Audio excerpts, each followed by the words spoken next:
Ladies and gentlemen, welcome to the Car 5 Podcast.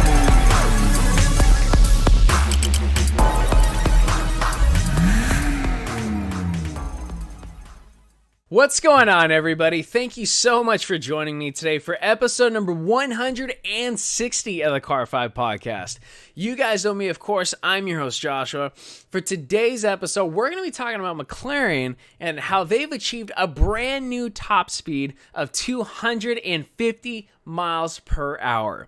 With their newest hypercar, the McLaren Speedtail, they've achieved a brand new top speed of 250 miles per hour, which is a huge congratulations to them.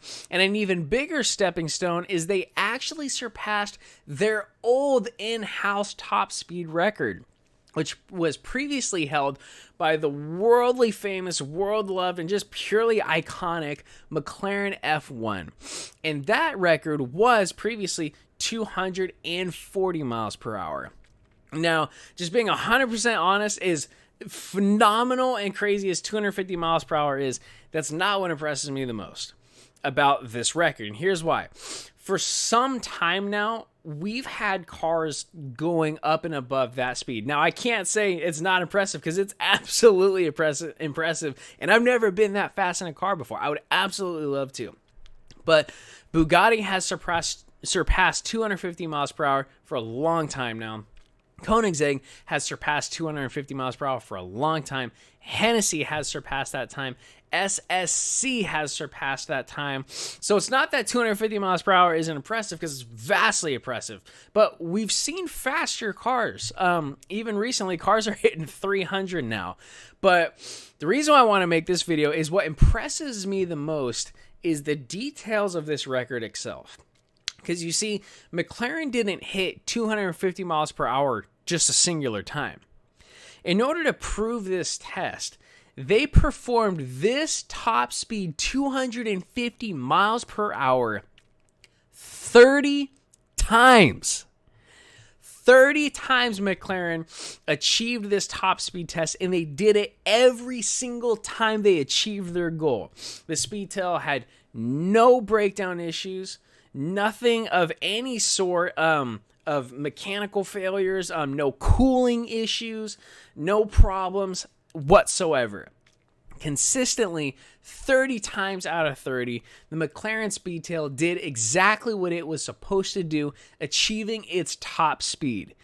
That is why I am super impressed with this top speed goal. It shows pure consistency and, frankly, reliability of McLaren's engineering of their cars, of their supercars and their hypercars. Now, the details of this top speed run, it was performed at the 3.5 mile long runway at the Johnny Bomer Proving Grounds, which is more than enough room for the Speedtail to achieve what it wants. And just a quick refresher on some facts, it is using the 4-liter turbocharged V8 engine that does utilize battery and hybrid assistance. It's got 1,055 horsepower and 848 pound-feet of torque. So, as aerodynamically insane and the whole shape of this car is, it's still insanely fast. So even if the Speedtail didn't look the way it did, it wasn't aerodynamically set the way it was, it still has a ton of power. Of course, remember that the Speedtail is rear-wheel drive and it does utilize active aerodynamics as well. 0 to 186 miles per hour was achieved in just under 13 seconds. I apologize for that.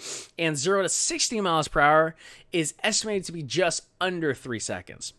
Now, this is quite an exclusive opportunity to own a car such as this, because out of all 106 examples that are being built, all of them are 100% sold out, and every single one of them will be cost each over $2 million. Now, at that price point, there's some hefty competition out there. Practically, you can get a Veyron, and depending on your spec, you can get a Chiron. Let's just go down the list of hypercars. You have a 918 Spider, you've got a P1, you got various Koenigsegg's, you've got various Paganis. If you want to go towards the top speeds one, you can get SSC, Ultimate Aero, or coming out soon is the Tuatara.